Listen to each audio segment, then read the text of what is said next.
sektor filantropi, sempat sebagai Head of Outreach Sampurna Foundation, kemudian pindah ke BTPN sebagai SVP dari CSR-nya BTPN, Bank Tabungan Pensiunan Negara. Kita juga sudah kehadiran CEO Lembaga Survei Kedai Kopi, Kunto Adiwibowo. Kawan saya, akrab di Unpad, kemudian beliau hijrah ke Paman Sam untuk negara Paman Sam untuk mengambil S3, S2 di Belanda ya, Boy? Oh, ya, S2 di Belanda, kemudian setelah mengambil ilmu dari penjajah kita itu, dia pergi ke Amerika Serikat untuk menyelesaikan doktor. Saya Henry Satrio, founder Kedai Kopi. Mungkin bapak-bapak, teman-teman semua mengenal saya sebagai analis komunikasi politik, tapi percayalah hari ini saya tidak akan menggunakan analisa politik untuk membahas tentang filantropi. Tapi yang jelas begini, saya punya sejarah yang panjang juga dengan filantropi, karena sebelumnya saya bergerak di bidang sosial kesehatan bersama di Johns Hopkins University, untuk koalisi untuk Indonesia Sehat 2010 waktu itu programnya. Ada teman-teman ingat Suami Siaga, saya juga ada di sana. Kemudian saya juga sempat di Sampurna Foundation, Pak Arif Wakananta. Waktu adalah lembaga zakat yang sangat terkenal di Indonesia, Dompet Duafa. Nah, kenapa hari ini kita membahas topik tentang riset? Ada hal yang menarik di dunia filantropi Indonesia. Memang banyak sekali organisasi-organisasi filantropi, hanya beberapa tapi yang mengemuka, tapi CSR atau CSV sudah merupakan kebutuhan bagi para sektor swasta atau para profesional yang berada di sektor swasta. Bahkan beberapa perusahaan sudah lebih menseriuskan filantropi mereka dengan membuat yayasan. Bahkan sudah ada yayasan, mereka membuat LAS lagi, lembaga ambil zakat sendiri, apalagi kalau perusahaan mereka memiliki karyawan yang jumlahnya ribuan. Tentunya LAS yang ada di perusahaan itu akan menjadi sebuah kekuatan besar. Nah, tapi teman-teman sekalian, filantropi akan menjalani atau menghadapi hal yang sama dengan bidang-bidang lainnya pasca COVID-19, yaitu the new normal. Kondisi normal baru apa yang akan dihadapi oleh kita sebagai filantrop di Indonesia? Tantangan-tantangan apa yang akan dihadapi oleh para filantropis? Lembaga Survei Kedai Kopi, nanti Pak Kunto akan menjelaskan sedikit kira-kira apa yang bisa didapat dari lembaga survei Kedai Kopi, kemudian pengalaman apa yang didapat, data-data apa yang biasanya bisa didapat dalam riset filantropi. Sementara kita akan mendengarkan banyak hal dari Pak Rizal Algamar dan Pak Arifin Purwakananta, kemungkinan besar tentang bagaimana kita menghadapi the new normal. Karena saat ini pun Pak Arifin di Basnas sudah menghadapi the new normal baru nih, gosip teranyar, jangan zakat ke Basnas, nanti digunakan untuk apa, infrastruktur lah, untuk pandemi apalah dan lain-lain. Itu menurut saya the new normal, karena kemungkinan besar karena makin banyak nih filantrop, kan selama pandemi ini muncul filantrop baru, baik yang kelas individu yang memberikan charity di jalanan misalnya, hingga dalam bentuk crowdfunding seperti kitabisa.com. Nah, mungkin dengan adanya lebih banyak itu, maka persaingan antar filantrop, persaingan dalam hal positif ya, yang dialami Pak Arif itu nggak ada positif-positifnya tuh. Jadi saya singkatnya, terima kasih sekali lagi. Ini ada beberapa teman juga sudah join, beberapa masih menunggu nih, mudah-mudahan Kiai Iqbal yang menjadi admin kita ini bisa segera mengapprove, jadi banyak yang mulai masuk. Silakan Pak Arifin, dipersilakan untuk memaparkan kira-kira apa ide-ide baru, opini, atau bisa menjawab tantangan saya tadi. Apa kira-kira the new normal untuk para filantrop seperti kita ini? Silakan Pak Arifin. Terima kasih. Suara saya bisa terdengar jelas ya? Terima Jelas, kasih mantap. rekan Hensat, Mas Kunto Wibowo, dan nanti pembicara lainnya. Saya terima kasih diundang dalam forum ini dan mudah-mudahan ini jadi keberkahan.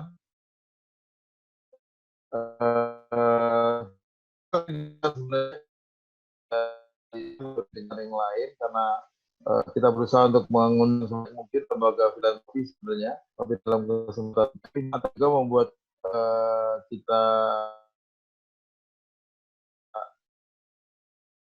terus harus membuka ruang dan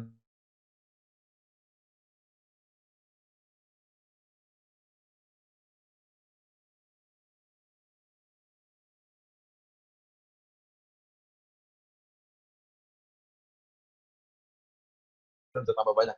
Jadi saya mencoba menyampaikan kata Gus Dur ya, yang mengatakan ada yang lebih tinggi dari politik, yaitu kemanusiaan.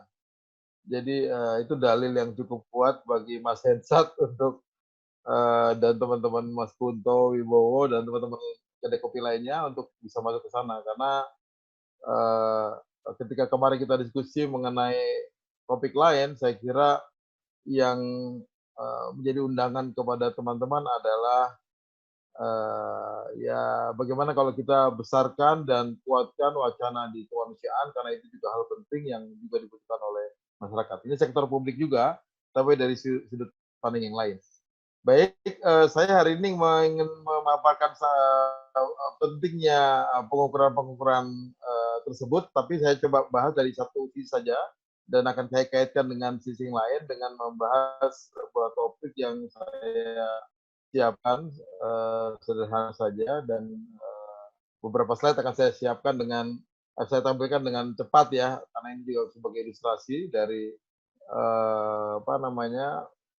apa yang saya ingin sampaikan.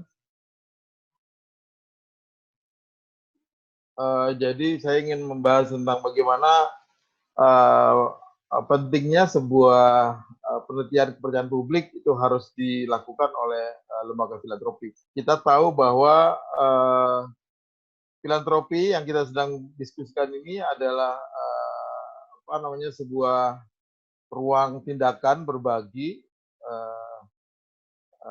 bukan saja sumber daya tapi juga dukungan secara sukarela yang didorong oleh cinta kasih kepada sesama yang bertujuan untuk mengatasi masalah sosial kemanusiaan dan untuk kepentingan masalah umat lah, kira-kira begitu. Jadi ini memang suatu yang besar yang sebenarnya juga bagian dari fungsi kepemimpinan atau fungsi politik dan sebagainya itu. Kalau kita belajar mengkaji sedikit apa bahasan tentang komunikasi, ini Mas Ensa juga sebenarnya bahasa orang komunikasi sebenarnya. Kita sedang bicara tentang apa yang ujungnya kita sebut trust, yaitu dari bagaimana identitas kemudian ditingkatkan menjadi reputasi dan menjadi trust. Jadi penting sekali untuk sebuah lembaga filantropi itu kemudian berpikir tentang trust dari masyarakat dan itu berdampak kepada dukungan publik terhadap lembaga yang melakukan kegiatan filantropi. Dan kalau ditanya apa kaitannya, jadi trust itu sebenarnya tidak saja hanya mampu menggerakkan masyarakat untuk menjadi penyumbang dari aktivitas filantropi, tetapi juga lembaga tersebut sebenarnya melakukan sambungan antara para pendonor itu dengan para penerima sumbangan ya, karena sebenarnya trust dilakukan tidak saja pembangun trust tidak saja oleh lembaga filantropi kepada para donor, tetapi juga sebaliknya. Saya ingat sekali ketika menjadi konsultan ICW misalnya saya sebut dan YLKI atau LBH Jakarta, mereka sangat dalam tanda kutip sangat mencurigai donor-donor yang menyumbang besar. Bahkan sampai sekarang mereka batasi. Jadi kalau nyumbang nggak boleh lebih dari 10 juta. Saya bilang ini pelaturan apa ya? Karena kami tidak mau tidak mau dikangkangi oleh donor, gitu ya. Sekarang kayaknya udah naik tuh, jadi dari ICW naik jadi 200 juta ya. Jadi saya bilang kalau sumbangan itu kalau di lembaga-lembaga lain harus besar, kalau Anda ini malah harus kecil. Jadi Tapi memang kena aneh juga Pak Arifin, kalau memang tidak mau dikangkangi donor harusnya nggak usah terima donasi dong. iya dia nggak mau donasi yang jumlahnya sangat besar, Oh, jadi sehingga dia malu-malu merasa tapi pengen gitu lah ya. jadi itu cara mereka untuk mengendalikan trust. Jadi memang akhirnya trust bolak-balik ya. Jadi bukan hanya satu arah akhirnya menjadi dua arah, baik kepada donor juga kepada yang dibantu, dan yang dibantu akhirnya juga terpengaruh berupa kepercayaan para donor dan sebaliknya. Jadi orang juga tidak mau dibantu oleh pengusaha hitam misalnya. Ini menarik sekali ada fungsi seperti ini karena memang yang diangkat adalah kemanusiaan, maka masing-masing pihak, baik lembaga filantropi, donor maupun orang yang mendapatkannya, kemudian memiliki aturan-aturan tertentu yang sebenarnya niatnya sama, menjunjung nilai-nilai kemanusiaan. Dan ini menurut saya sehat. Cuma memang harus kita harus kita kembangkan, kita ukur, dan di sini pentingnya apa yang kita diskusikan hari ini. Nah, kita sekarang bicara ngomongin pengukuran trust misalnya. Ini sebenarnya saya membahas trust salah satu dari bagian yang harus diukur, nanti saya bahas di belakang. Jadi buat teman-teman peneliti barangkali ya ini hal yang sudah sering dilakukan, karena kalau di politik kita sudah sering membahas kepercayaan publik untuk tokoh, kepercayaan publik untuk pemerintah dan sebagainya. Mudah-mudahan dengan hadirnya kedai kopi di ruang filantropi kita sudah akan mulai muncul pengukuran trust untuk lembaga-lembaga atau dibalik ya pengukuran trust Amin, amin, menarik, masyarakat menarik. kepada lembaga. Dan ini akan sangat mendewasakan gerakan filantropi. Jadi makanya ini saya semangat pertemuan hari ini. Walaupun saya mepet-mepet acaranya karena saya nanti mohon maaf saya tidak mengikuti sesi tanya jawab karena nanti harus live di DAI TV, nggak bisa ditawar lagi. Jadi wah nggak apa-apa, saya udah minta izin sama Mas Kunto. Nanti saya mau jawab, kalau saya selesai saya bisa balik, kalau nggak selesai ya mudah-mudahan nanti di berikutnya saya minta tolong disampaikan pertanyaan yang harus saya jawab. Jadi kalau ditanya bagaimana mengukur trust, ini yang jawab harusnya Mas Hendri bagaimana mengukurnya, tapi kira-kira beberapa konsep kita bisa sediakan. Di antaranya adalah bagaimana kaitannya trust terhadap kompetensi yang kita ukur, pengalaman dan values yang kita tetapkan dalam kebutuhan kita dalam mengukur trust. Atau konsep lain misalnya accountability, komitmen, kebutuhan publik, relevansi, dan performan dari lembaga filantropi. Ini bisa ditambahkan, bisa pakai semua teori. Intinya saya ingin mengatakan bahwa hal tersebut sebenarnya bisa diukur mudah oleh lembaga-lembaga filantropi dengan aturan-aturan yang kita tetapkan. Nah, jadi sejumlah keyakinan kita bahwa keputusan untuk mengukur misalnya saja kepercayaan publik itu nantinya akan minimal ada 4 ya isu strategis yang harus kita bahas di lembaga-lembaga yang melakukan pengukuran. Misalnya pengambilan keputusan. Jadi memang kalau kita perhatikan di lembaga-lembaga besar itu sudah dimulai adanya survei terhadap hal seperti ini. Bahkan ada lembaga dan BASNAS sendiri misalnya itu memiliki sebuah lembaga kajian yang melakukan survei A, survei B dan sebagainya. Tapi tidak semua lembaga sudah memiliki unit kajian seperti ini, sehingga kita memang perlu mendorong teman-teman meyakinkan sebuah keputusan bahwa lembaga-lembaga filantropi harus melakukan pengukuran-pengukuran. Ini memang perlu ada edukasi, tambahan literasi kepada lembaga, mengajak, mendorong, dan membuat mereka mengerti bahwa diperlukan pengambilan keputusan lembaga melakukan pengukuran-pengukuran. Yang kedua, nah ini mereka nggak semua bisa. Nah, ini makanya perlu ada kedai kopi dan lembaga lainnya ya. Mudah-mudahan nanti ini kedai kopi ini mendorong gerakan banyak lembaga udah mulai masuk ke filantropi. Jadi dan ini juga merupakan jadi kesempatan. Jadi kemampuan lembaga-lembaga filantropi melakukan kajian karena dia memang fokus kepada aktivitas filantropi itu bisa dibantu oleh lembaga-lembaga kajian. Gitu ya. Isu strategis berikutnya adalah anggaran. Bagaimana anggaran ini bisa dipenuhi? Apakah lembaga mampu melakukannya sendiri atau patungan? Ada pengurangan-pengurangan yang sifatnya umum sehingga bisa didanai oleh beberapa lembaga, maupun juga yang kemarin kita diskusikan, bagaimana kita mengajak publik karena pada suatu hari kita akan bertemu dengan pengukuran yang dibutuhkan oleh publik untuk bisa memetakan lembaga-lembaga filantropi. Jadi ada dua donor sebenarnya. Pertama lembaga-lembaganya, yang kedua publik yang memberikan dananya. Pertanyaannya apakah publik mau mendanai penelitian? Saya kok yakin mau. Kenapa? Karena publik itu memberikan dananya kepada lembaga filantropi itu bukan hanya ratusan juta, itu miliar. Jadi saya terus terang nanti saya keluar sebentar ini, setelah acara kita ini saya menerima, saya sebut ya kalau sebagai penghargaan, 200 ton beras dari Shopee.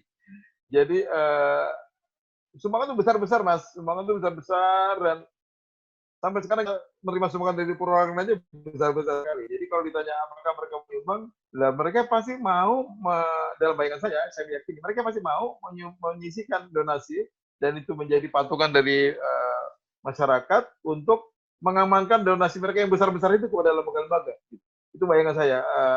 Logika saya mengapa kita... Sekalian nanya ya. Ya. Itu kita bahas 200 ton. Oleh Basnas tuh digunakan untuk apa? Disalurkan untuk apa? Apakah langsung atau nunggu jadi fitrah atau kemudian kerjasama? Enggak. Jadi kita tuh merencanakan kira-kira hari ini 400 ton penyebaran zakat fitrah. Itu sebenarnya. Kemudian sudah kita perkirakan akan dibagikan 5 kg seperti biasa untuk zakat fitrah, di kantong 5 kg agar ringkas dan mudah dibawa.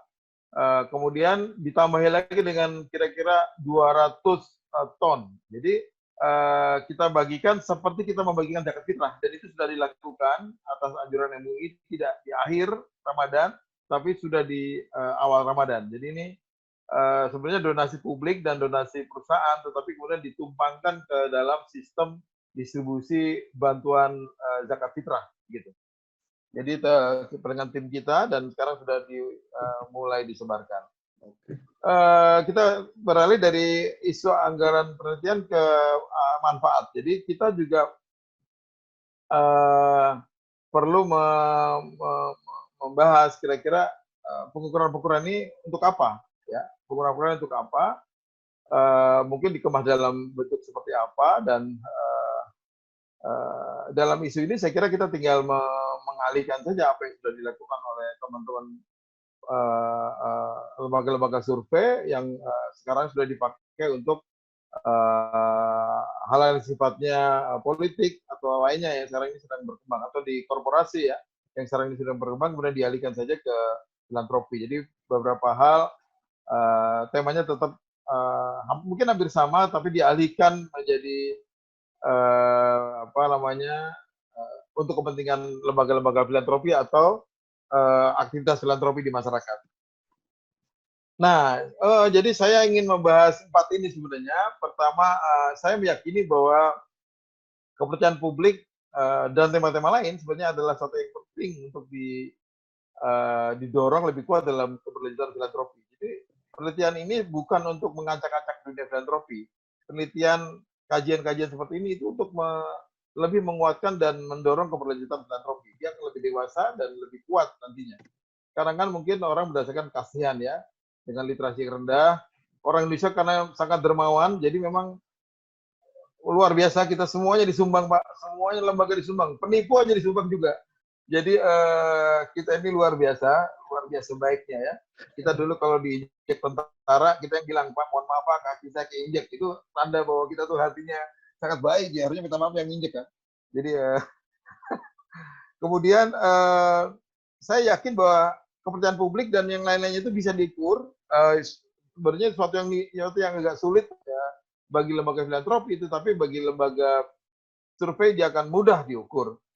Kemudian ada sejumlah isu strategis tadi saya sampaikan, dan terakhir saya meyakini bahwa pengukuran publik dan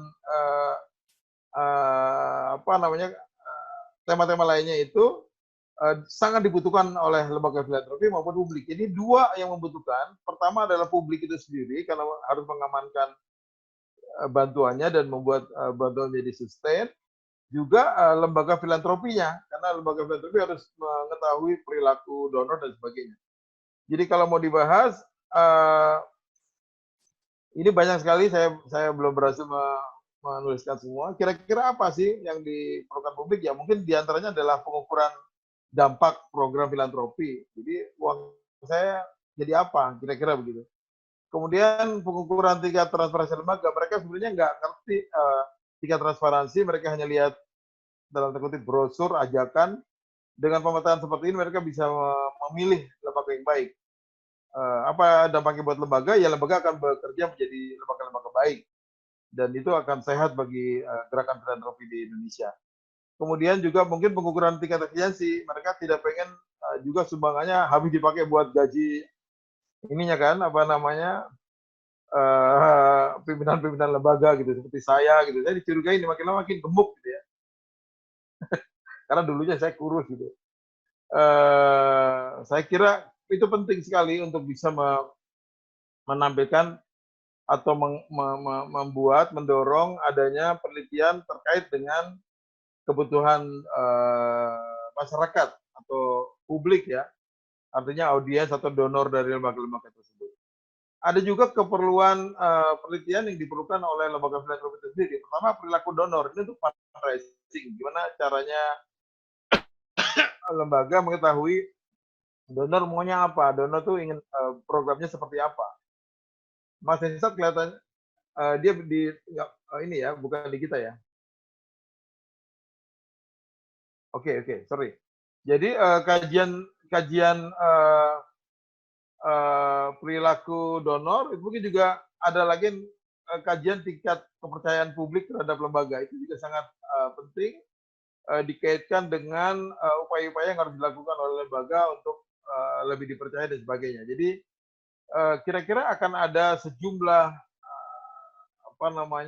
penelitian yang diperlukan oleh publik yang itu bermanfaat bagi publik dalam kerangka menjadi donor dan pendukung filantropi, dan juga seperangkat atau sejumlah isu-isu yang diperlukan oleh lembaga donor untuk bisa mengetahui apa yang diperlukan oleh publik dan sebagainya.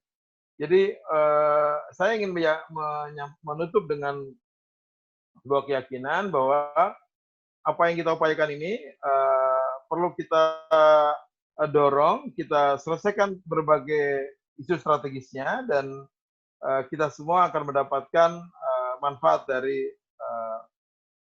adanya adanya kajian-kajian yang mulai dilakukan untuk gerakan filantropi. Demikian apa yang saya sampaikan singkat, mudah-mudahan juga bermanfaat. Terima kasih atas waktunya. Assalamualaikum warahmatullahi wabarakatuh. Terima kasih Kang Arifin. Ini ada pertanyaan nih dari Mas Joshua. Itu ini gue bacain aja ya, panjang nih.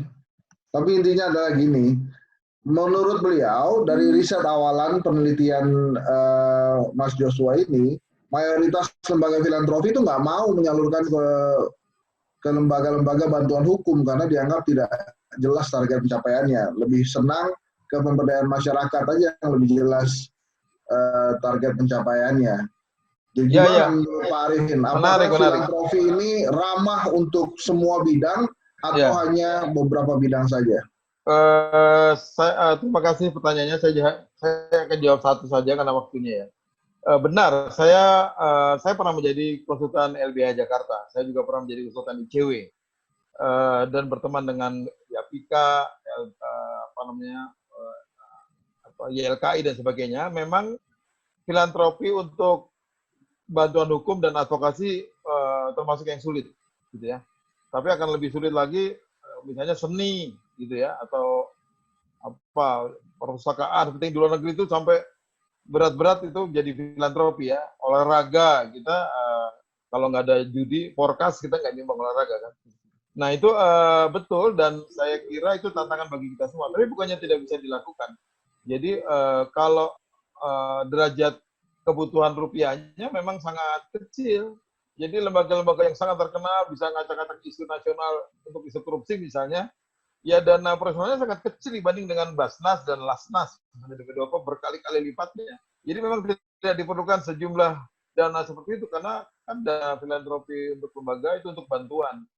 Sedangkan untuk dana untuk advokasi ya buat nasi bungkus para pegiatnya saja. Habis itu mereka bisa bersuara, bisa berpikir, bisa mengendalikan banyak hal. Jadi saya kira semuanya ada ukurannya, dan saya yakin sekali lembaga-lembaga yang kredibel telah bekerja di masyarakat itu akan mendapatkan sumbangan yang besar dari para donornya, gitu ya. Terbukti dari apa yang sekarang dan laporannya sudah sangat baik. Saya ikut terus mendampingi teman-teman gerakan hukum. Kalau di zakat sudah ada fatwa dari MUI bahwa zakat boleh untuk bantuan hukum. Jadi kami mendorong-dorong sejak 2010, bukan saja zakat itu disalurkan untuk konsumtif, untuk produktif, tapi juga untuk advokasi. Jadi ada zakat sosial, zakat ekonomi, zakat untuk keadilan sosial. Saya kira itu yang saya bisa sampaikan. Dia lebih berat, tapi masih memungkinkan kita bisa mengajak publik untuk berdonasi. Saya juga gemes sekali ingin masuk ke filantropi yang sifatnya advokasi nanti di masa depan untuk membuktikan bahwa jangankan kok yang lembaga-lembaga itu mendorong orang berdonasi, para penipu juga disumbang. Ini negara yang luar biasa. Begitu kita mengajak dan kita benar, maka banyak sekali dukungan publik kepada kita. Demikian, saya harus meninggalkan tempat. Mohon maaf, Mas Hensat, Mas Kunto. Kita bisa diskusi lagi di lain waktu untuk mendalami ini. Saya support Kedai Kopi untuk masuk gerakan filantropi lebih deras. Akan ada guncangan sedikit, tapi saya kira kedepannya akan baik. Makasih. Arifin, maaf, Pak Arifin, maaf Pak, saya Joshua Pak yang bertanya tadi Pak. Tadi pertanyaan saya kurang ditanyakan tadi. Ya, terima kasih. Silakan Pak Kunto. Oke, terima kasih Pak Hendri.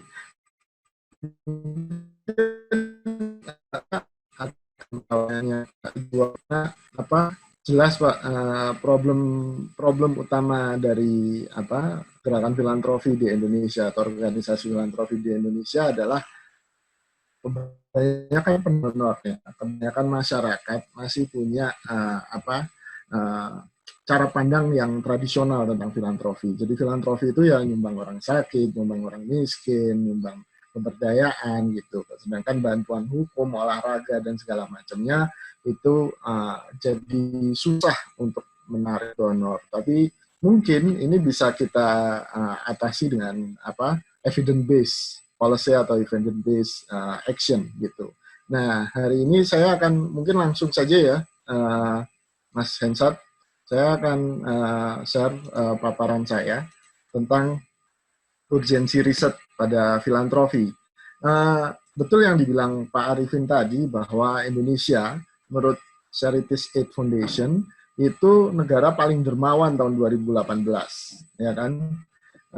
Menolong orang asing itu 46%, itu ranking 97. Donating money 78%, itu ranking 2 sedunia.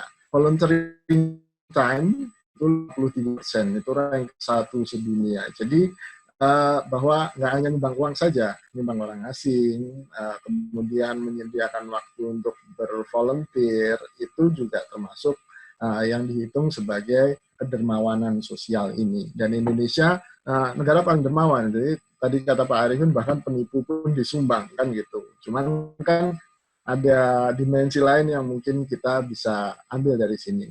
Nah, Kedai Kopi sendiri sebenarnya sudah punya cita-cita untuk melakukan satu hal yang sekarang menjadi tren, yaitu data filantropi. Gitu.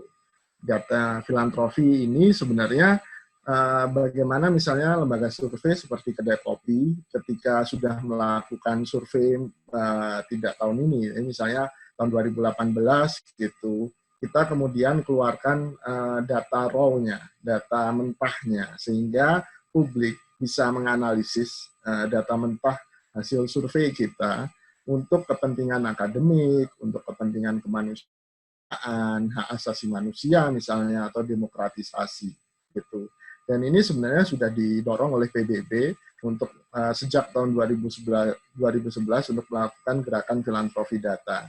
Di Indonesia sendiri ini jadi tantangan tersendiri karena biasanya seperti lembaga survei seperti Kedai Kopi, kita jarang mengeluarkan uang sendiri untuk melakukan survei. Pernah, tapi untuk hal-hal yang sifatnya ketika ada kejadian yang luar biasa. Dan menurut kita itu harus penting untuk diteliti. Dan kita pun punya survei tahunan yang itu dari hasil tabungan kita selama ini. Kalau itu mungkin kita bisa buka. Tapi untuk survei-survei yang terikat kontrak, itu jelas tidak bisa kita buka kalau ada klien yang sudah tanda tangan kontrak bahwa data ini milik mereka. Dan tentu saja Kedai Kopi tidak bisa menghibahkan data itu ke publik, kecuali atas izin si pemilik data. Nah, ini mungkin yang jadi tantangan Kedai Kopi dan kita kenapa merapat ke gerakan filantropi di Indonesia hari ini, dan mungkin sudah lama sebenarnya, Bang Hensat, karena satu, ada investasi yang mahal tentang riset dan data ini. Ada infrastruktur, akuisisi data, penyimpanan data, data itu sendiri atau riset sendiri, itu investasi yang besar. Nah, di filantropi sendiri seperti Pak Arifin bilang bahwa ada beberapa organisasi besar filantropi yang sudah punya dan sudah berinvestasi atas riset dan data ini. Namun kan untuk lembaga filantropi yang mungkin baru muncul atau yang middle atau yang mulai besar, ini kan untuk investasi sumber daya dan infrastruktur riset sendiri kan bisa jadi akan lebih mahal dan barrier-nya akan besar. Dan di situ kami lembaga survei bisa hadir untuk membantu. Dan yang menjadi catatan, kalaupun tadi bahwa data filantropi itu bisa juga jadi gerakan di masa depan, maka yayasan filantropi atau gerakan-gerakan filantropi juga bisa mensupport penggalangan dana untuk data ini. Ya kan? Yang pertama, data yang berkualitas itu sebenarnya adalah landasan pembuatan kebijakan. Kita tahu bagaimana di COVID ini data itu bikin ribut, ya kan? Bahwa data Kemenkes dan data ID bilang Kemenkes tidak transparan, terus kemudian data bansos yang amburadul, dan banyak lagi data di Indonesia yang sebenarnya masih sangat memprihatinkan gitu. Dan sebenarnya ini juga bisa membuat alokasi sumber daya yang efisien. Karena yang bikin adalah lembaga survei yang memang kompeten di situ. Lalu pemberian layanan publik yang efektif. Itu juga jadi output atau outcome dari riset atau data yang disupport oleh filantropi. Jadi sebenarnya kita juga berusaha mendorong lembaga filantropi untuk kemudian bisa mensupport penggalangan dana untuk data ini. Kita sedang mencoba melalui Kita Bisa mungkin, tapi mungkin diskusi hari ini bisa membantu menajamkan kita untuk seperti apa sih sebenarnya pengalaman dari lembaga-lembaga filantropi ini yang bisa kita ambil dan kita bisa kembangkan bersama. Ini sebenarnya klaster filantropi di Indonesia kebanyakan seperti ini masih. Ini kita ambil dari data sekunder. Lalu pentingnya riset sendiri untuk kegiatan filantropi, kalau untuk organisasi filantropi sendiri adalah, menurut saya yang pertama memahami bagaimana kegiatan pengumpulan pemberian hibah. Jadi donor, di donornya siapa aja, perilaku donor itu gimana. Lalu kemudian kedua, merasionalisasi portofolio hibah. Gimana sih sumbangan yang dikelola oleh filantropi itu supaya efektif dan efisien. Lalu success story yang nomor 3. Apa yang hibah-hibah apa yang dianggap sukses dan bagaimana caranya? Mengapa itu bisa sukses? Dan itu bisa diriset untuk direplikasi mungkin di lembaga donor lain atau inisiatif-inisiatif publik yang lain.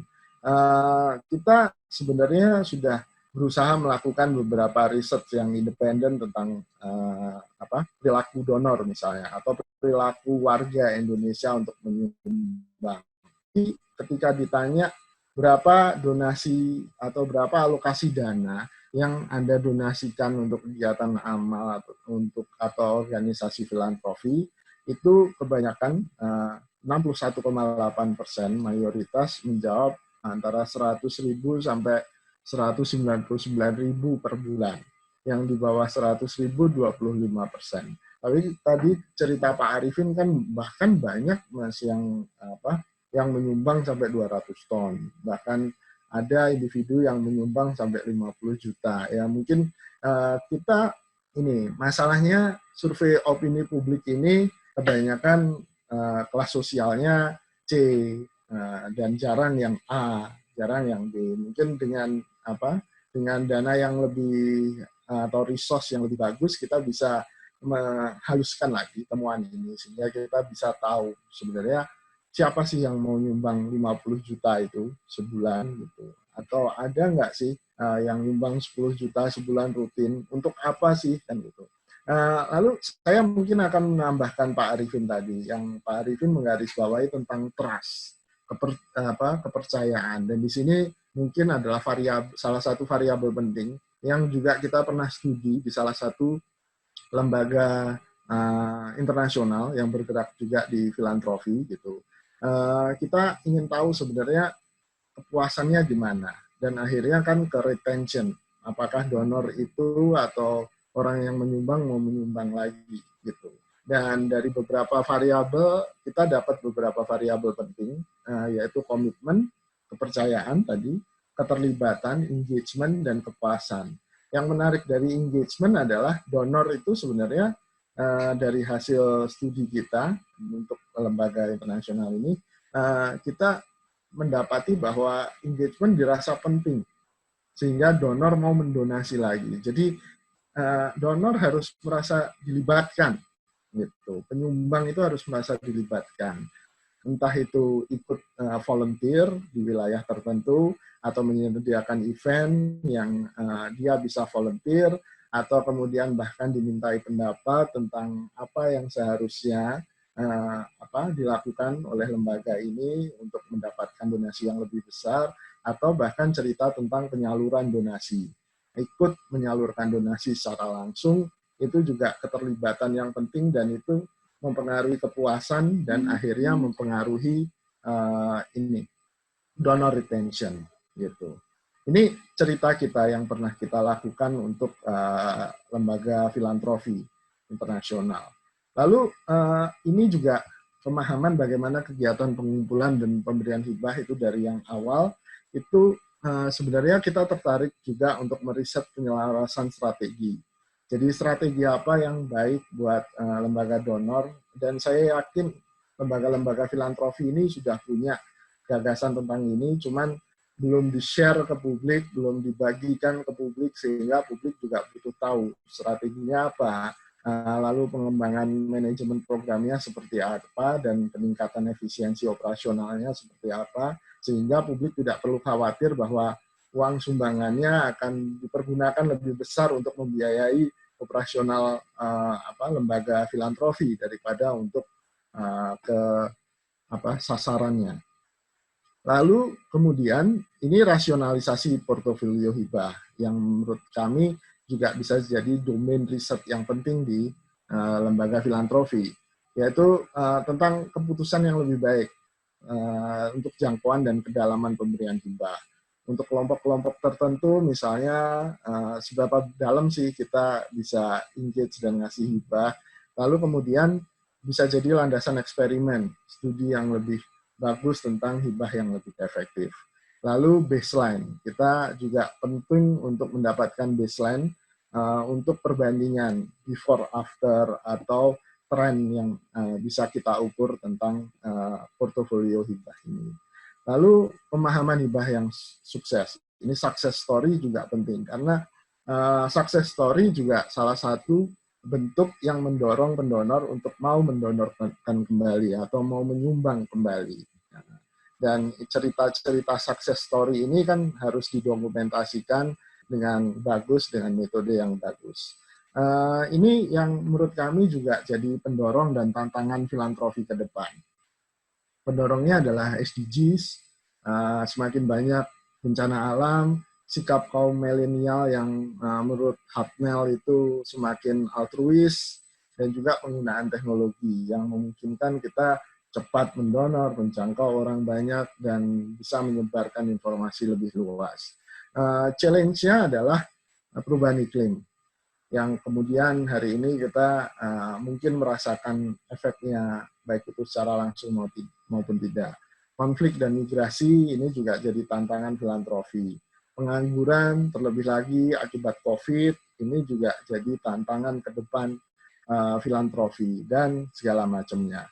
Namun saya ingin menggarisbawahi adalah ada fluktuasi tren perilaku dermawan secara global tentu saja. Dan ini menarik untuk diamati. Ini mungkin agenda riset jangka pendeknya adalah melihat bagaimana efek COVID-19 ini terhadap altruisme sosial atau kedermawanan sosial dan perilaku atau norma pendonor itu. Apakah mereka mengubah budget mereka untuk donasi atau justru menambah, ya kan? Dan untuk apa sebenarnya mereka ingin berdonasi, kan gitu. Dan ini menarik ketika COVID muncul, ternyata banyak berita dan banyak informasi kita melihat bahwa inisiatif-inisiatif warga itu banyak berkembang untuk melakukan kegiatan filantropi atau kegiatan charity, baik untuk lingkungannya maupun lingkungan yang lebih besar. Dan ini hal yang konsisten dengan temuan di awal tadi bahwa Indonesia memang negara yang sangat dermawan, kan gitu. Tinggal bagaimana kedermawanan ini bisa lebih fokus dan bisa lebih dikelola dengan baik. Jangan sampai sia-sia karena nyumbang penipu lagi. Dan mungkin terakhir, agenda jangka panjangnya adalah kita perlu nih untuk membuat proyeksi new normal. Baik itu bagi pendonor, new normalnya pendonor apa sih? Jangan-jangan new normalnya pendonor, ya udahlah saya donasi sendiri aja pakai beras lingkungan sekitar, karena lingkungan sekitar saya banyak juga yang dipecat misalnya. Atau untuk organisasi filantropi. Jadi sebenarnya new normal bagi organisasi filantropi ini setelah COVID ini apa sih? Gitu. Dan tentu saja memetakan penerima bantuan pada saat COVID dan setelah COVID. Mungkin ini agenda-agenda riset filantropi yang mungkin bisa kita diskusikan bersama untuk ditajamkan kira-kira apa ya yang bisa kita lakukan bersama, kita bisa berkolaborasi untuk meningkatkan kualitas filantropi di Indonesia. Mungkin itu aja, Bang Hendry Satrio. Saya kembalikan ke Anda. Mas Kunto, sebelum kita buka forum tanya jawab, dan nampaknya Pak Rizal benar-benar berhalangan hadir ini. Tapi tidak apa-apa, kita teruskan aja karena beberapa penanya ini juga sudah muncul. Itu tadi pertanyaannya Pak Joshua itu agak kurang. Jadi kurangnya itu begini, dia bilang. Jadi kalau ngebantuin lembaga hukum itu takut tercemar nama baik perusahaan karena mendukung pendampingan hukum kasus pidana. Gimana tuh Pak Kunto? Iya, ya ini barrier pertama kan terhadap persepsi publik pada filantropi itu sendiri. Karena filantropi kan selama ini kayak di data kita bisa aja misalnya bentuk call for donation yang untuk orang sakit, anak-anak yang sakit, atau mereka yang sedang itu donasinya luar biasa banyak. Tapi misalnya salah satu lembaga yang partner kita gitu, Remote TV misalnya. Remote TV pernah bikin membuka donasi di Kita Bisa, tapi ternyata hasilnya juga nggak terlalu bagus karena itu untuk NGO untuk NGO yang aktivitasnya memonitor media, terutama televisi, dan itu pendonor sepertinya belum teredukasi untuk kemudian mendonasikan ke wilayah filantropi yang di luar tradisional ini. Nah, saya melihatnya bahwa pendampingan hukum juga termasuk yang ada di luar wilayah tradisional filantropi ini. Jadi challenge-nya memang edukasi, Pak, kalau menurut saya.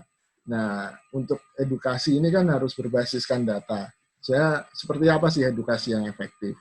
Apakah kalau kita langsung ngomong soal, ayo dong sumbang di lembaga bantuan hukum, orang akan langsung bisa mengubah cara pandangnya itu dan kemudian berperilaku seperti itu. Itu mungkin tantangan riset juga, Pak Hendri. Gitu. Kalau secara teknis data filantropi itu didapatkan, riset opini publiknya itu dilakukan, apa yang bisa lebih menggambarkan respondennya harusnya seperti apa? Karena kan tadi Pak Kunto mengatakan bahwa selama ini kalau opini publik, riset-riset opini publik yang biasa itu banyak menyasarnya justru yang C dan D. Memang ini menjadi kelompok masyarakat terbesar yang ada di Indonesia, C dan D, tapi nampaknya tidak cukup untuk menggambarkan giat filantropi yang ada di Indonesia. Itu gimana taktiknya? Supaya bisa sesuai. Ya, mungkin makanya kita sebenarnya butuh bantuan dari lembaga-lembaga filantropi, termasuk sebenarnya kita bisa dapat dari general population, tapi digedein sampelnya, Pak Hendri. Jadi sampelnya membesar, sehingga proporsi ses yang besar. Tapi shortcut yang paling mudah sebenarnya adalah mendapatkan data pendonor. Nah, ini kan jadi rahasia perusahaan atau organisasi filantropi, karena untuk mengakses data pendonor juga susah. Dan ini menarik untuk melihat apakah pendonor itu memang konsisten berdonasi, atau hanya seasonal, atau accidental doang. Nah, itu juga mungkin kita bisa mempunyai kategori-kategori yang jelas. Dan terus terang, data filantropi yang saya paparkan tadi kan itu cuma data selewat, cuma snapshot. Ya, itu surveinya juga survei opini publik secara umum dan tidak fokus pada riset filantropi. Mungkin kalau kita lebih memfokuskan pada riset filantropi dengan sampling yang umum, itu akan funneling tersendiri, akan tentu dengan pertanyaan yang lebih detail dan ukuran-ukuran yang lebih detail. Kalau dunia internasional itu gimana? Wajar nggak ada riset untuk filantropi? Maksudnya mungkin menyumbang untuk riset. Ya. Itu sangat wajar. Itu praktek yang umum di luar negeri. PEW Research itu juga lembaga nirlaba yang juga menerima sumbangan gitu. Banyak lagi lembaga-lembaga penelitian di dunia, terutama di Eropa Barat dan di Amerika, yang bertumpu pada pendanaan publik, yang sifatnya publik, ya kan, sumbangan atau hasil filantropi gitu. Jadi ini sebenarnya bukan hal yang aneh di luar negeri, bahkan seperti pendanaan untuk mendukung pendampingan hukum itu juga bukan hal yang aneh di luar negeri, kan. Di Amerika misalnya ada organisasi-organisasi pendampingan hukum untuk isu-isu demokratisasi atau bahkan minoritas, itu juga disumbang oleh publik untuk keberlangsungan hidupnya dan untuk usaha-usaha pendampingan hukum. Tapi sekali lagi di Indonesia sumbangan itu kan masih dalam kacamata tradisional, gitu kan. Nyumbang ke orang untuk supaya bisa makan atau bisa sembuh, untuk pengobatan ketika terjadi bencana dan segala macam. Saya nggak bilang itu buruk, itu sangat baik gitu. Tapi mungkin kita perlu meluaskan perspektif publik tentang apa yang sebenarnya bisa disumbang. Gitu. Tadi gini Pak Kunto, itu tadi yang menarik itu memang Indonesia ini dianggap dermawan. Tapi kedermawanan itu yang jadi pendorong itu apa? Apakah memang sudah cukup rezekinya atau kemudian ada kewajiban dari pemerintah Tapi yang sebetulnya saya curiga kalau level individu itu lebih ke faktor agama. Karena ada pahala tuh di situ. Mungkin kalau perusahaan swasta BUMN misalnya ada kewajiban untuk melakukan CSR kan. Tapi apa sebetulnya menurut Pak Kunto? Sehingga gini, maksud saya teman-teman filantropi bisa menjalankan kegiatan filantropinya ini khususnya untuk outreach donasi dengan lebih tepat pendekatannya. Apakah harus agama atau bisa peraturan atau harus ya kesadaran diri. Kita bisa.com kan kesadaran. Sementara Basnas itu kan lebih ke agama gitu. Gimana Pak Kunto? Ya, kalau peraturan sepertinya jarang gitu. Orang Indonesia jarang memanfaatkan potongan pajak dari zakat, itu jarang dimanfaatkan juga gitu. Kebanyakan berzakatnya juga langsung ke masjid, nggak menerima bukti yang bisa dijadikan potongan pajak gitu kan. Peraturan mungkin yang paling rendah, Bang Hensat. Tapi ini juga masih hypothetical. Kalau dari hasil survei kami yang bekerja sama dengan salah satu lembaga internasional itu, yang menarik adalah panti asuhan, kemudian masjid, itu masih menjadi tempat menyumbang utama bagi warga.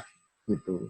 Jadi kalau dari situ kan bisa disimpulkan, oke, mungkin motifnya memang lebih untuk agama daripada untuk yang lain gitu.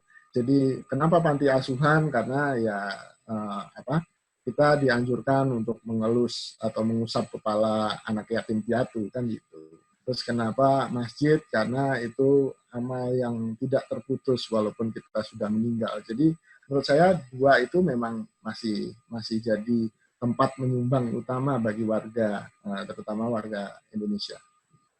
Ya, silakan nih teman-teman yang mau bertanya ke Mas Kunto tentang riset filantropi, dipersilakan. Langsung boleh ditulis dulu di chat juga boleh. Kalau ditulis di chat, kita bisa menampilkannya secara live, jadi teman-teman yang lain juga bisa melihat wajah dari teman-teman ini. Nah, saya banyak kalau pertanyaan tentang filantropi.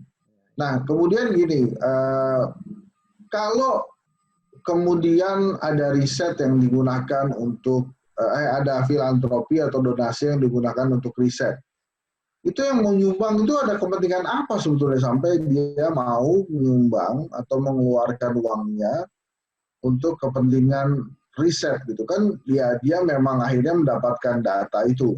Terserah dia untuk apa, tapi kan ini hal baru sebetulnya menyumbang untuk riset, Pak Kunto. Iya. Sebenarnya tidak secara langsung data sih. Benefitnya pasti bukan benefit secara langsung. Benefit utama adalah benefit yang sifatnya publik, Pak Insat. Jadi misalnya kalau saya nyumbang untuk riset, ya kan, untuk menyumbang terutama riset-riset sosial, maka yang bisa dihasilkan adalah data yang bisa digunakan untuk satu, menyusun kebijakan publik yang lebih baik, ya kan? Ataupun kalau itu tidak secara langsung digunakan untuk menyusun kebijakan publik yang baik, paling tidak bisa mendorong pemerintah atau pemangku kepentingan yang terkait untuk mengadopsi cara untuk mengambil kebijakan publik yang lebih baik. Karena kebijakan publik yang berbasis evidence atau berbasis data ini jadi penting dan mutlak diperlukan di sebuah negara. Kita sekarang menghadapi atau memanen buah dari penyusunan kebijakan publik yang terkadang datanya luar biasa ajaib, kan gitu. Ya kan? Dan ini kan perlu diedukasi bahwa bahkan sumbangan yang kecil efeknya akan berlipat ganda nanti ke depan. Yang kedua, yang biasanya terjadi di luar negeri adalah untuk kemajuan ilmu pengetahuan itu sendiri. Karena semakin mereka percaya, dan ini perlu diedukasi juga ke kita sendiri, bahkan saya sendiri juga merasa kadang-kadang apa sih hubungannya ilmu pengetahuan dengan saya gitu. Semakin maju sebuah ilmu pengetahuan, maka semakin baik pula kualitas kehidupan manusia gitu. Sehingga paling tidak kita bisa maju bersama dengan kualitas kehidupan pengetahuan. Atau kemudian yang ketiga, isu-isu yang sifatnya spesifik gitu. Misalnya saya minoritas dan saya ingin ada riset tentang minoritas dan saya mendukung agenda-agenda tentang riset minoritas itu. Itu bisa jadi saya menyumbang untuk isu-isu yang spesifik. Demi tadi, satu, pengambilan kebijakan publik yang lebih baik di isu-isu spesifik itu, dan juga untuk menyadarkan warga atau mengedukasi warga tentang apa sih yang terjadi dengan isu-isu spesifik itu. Mungkin itu, Bang. Oke, ini saya terima Japrian pertanyaan, ini nggak berani dimunculkan. Kalau kemudian ada donasi untuk misalnya vaksin, penelitian vaksin COVID, ya, ini termasuk filantropi atau amal? Ya, amal juga filantropi juga. Gimana tuh, Pak Kunto? Ya, sebenarnya itu kan apa yang dilakukan oleh Yayasan Melinda and Bill Gates itu kan juga menampung donasi dari banyak organisasi juga gitu, tidak hanya dari perusahaan Microsoft-nya dia kan gitu. Dan itu yayasan yang sama kemudian melakukan riset tentang vaksin, riset-riset kesehatan, bahkan di Indonesia sendiri sebenarnya rumah sakit yang berbasis filantropi itu jauh lebih baik kualitasnya dibanding rumah sakit privat, ya kan? Dan itu kan juga salah satu bentuk filantropi itu sendiri, keuntungan dalam bentuk pelayanan kesehatan yang didapatkan dari aktivitas menyumbang yang kita lakukan. Oke. Ya. Sudah 1 jam kita berbicara, memang waktu yang disiapkan adalah 1 jam, tapi sebelum ditutup, silakan Pak Kunto ada closing statement mungkin yang akan disampaikan, termasuk kira-kira kemana teman-teman filantropi harus menghubungi Mas Kunto, dan yang paling penting adalah saat ini Lembaga Survei Kedai Kopi sedang mempersiapkan riset apa yang ada kaitannya dengan filantropi sehingga teman-teman bisa berpartisipasi. Karena saya dengar kan mau ada kajian new normal after COVID ini di beberapa bidang, termasuk pendidikan, olahraga, kebudayaan, dan filantropi itu sendiri. Silakan Pak Kunto. Ya, terima kasih Bang Hensat. Jadi mungkin saya menutup dengan kita di Lembaga Survei Kedai Kopi sebenarnya bercita-cita untuk melakukan filantropi data. Jadi bagaimana data yang kita hasilkan itu juga bisa digunakan untuk kepentingan publik dan kita buka data mentahnya ke publik. Cuman ya barrier-nya adalah lebih banyak penelitian yang kita lakukan atau kajian yang kita lakukan itu didanai oleh bukan pendonor tapi dengan pendanaan yang sifatnya profesional, sehingga ada ikatan-ikatan kontrak yang tidak memungkinkan bagi kita untuk membuka data itu tanpa persetujuan yang pemilik data. Terus yang kedua, kita juga mengajak teman-teman di organisasi filantropi untuk berkolaborasi. Paling tidak tadi, seperti kata Pak Arifin, meningkatkan kualitas pelayanan organisasi filantropi di Indonesia. Dan itu kita bisa maju bersama-sama, gitu kan? Karena Kedai Kopi juga sangat berkepentingan terkait dengan data filantropi tadi gitu. Dan untuk banyak hal yang bisa kita diskusikan terkait dengan kerjasama dan agenda-agenda riset yang lebih tajam lagi. Dan silahkan Bapak Ibu, terutama dari lembaga filantropi maupun dari akademisi, maupun dari mahasiswa, maupun dari masyarakat umum untuk mengontak kami. Saya undang untuk ke website kami di kedaicoffee.co, ya kan? Dan di situ Bapak Ibu bisa ada kontak yang Bapak Ibu bisa menyampaikan unek-unek Bapak Ibu atau rancangan dan ajakan kolaborasi Bapak Ibu ke kami yang bisa kita tindak lanjuti nanti. Mungkin itu saja, Bang Henry. Dan terima kasih Bapak Ibu sudah hadir di sini. Ya, terima kasih banyak teman-teman semua. Kita akhiri perbincangan kita. Nanti slide yang disampaikan oleh Pak Arifin dan kemudian Pak Kunto itu akan ada di rekaman YouTube Survei Kedai Kopi. Jadi kalau teman-teman butuhkan silahkan saja masuk ke channel YouTube itu dan kemudian dilihat sendiri karena tidak akan dikurangi. Silahkan kita bisa lebih banyak lagi berbuat untuk negeri ini. Terima kasih. Assalamualaikum warahmatullahi wabarakatuh. Waalaikumsalam warahmatullahi wabarakatuh. Terima kasih, Bang Hensat. Terima kasih.